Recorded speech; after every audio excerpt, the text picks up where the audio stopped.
মা তাড়াতাড়ি ভাত দাও। থালায় প্রথমে দেখো গরম গরম ভাত পড়ে গেল। তুমি দিয়ে দিলাম একটা কাঁচা লঙ্কা, দিয়ে দিলাম নিম পাতা ভাজা। বন্ধুরা আমরা নিম পাতা বেশি করে ভেজে রাখি, তারপর গুঁড়ো করে রেখে দিই, এবার মাঝে মাঝে যখন ইচ্ছে হয় তখন খাই। দিয়ে দিলাম এঁচোড়ের ডাল, ছোলার ডাল দিয়ে আজকে এঁচোড় করেছি, একদম মাখা মাখা করে সুন্দর করে করেছি।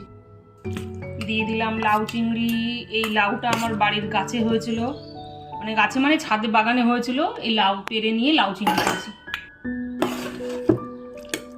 অন করেছিস?